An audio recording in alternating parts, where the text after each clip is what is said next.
Hi guys, welcome to How to Maximize. In this video, I will show you how to add email subscription pop-up to your Wix website.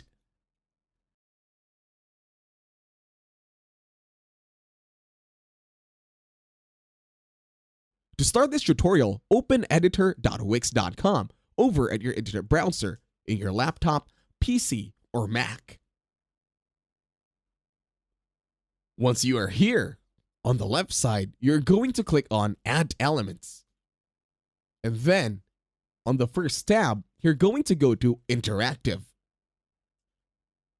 And then in here, under your light boxes, there is a subscribe button. Now, on the third window, you will see options and many styles and design for the subscription box or pop-up. Now just go ahead and choose from any of these designs.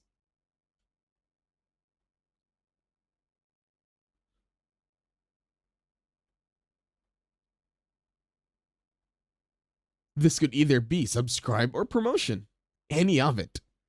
Thank you for watching this tutorial. Please leave a like, share, and while you're at it, subscribe to the channel.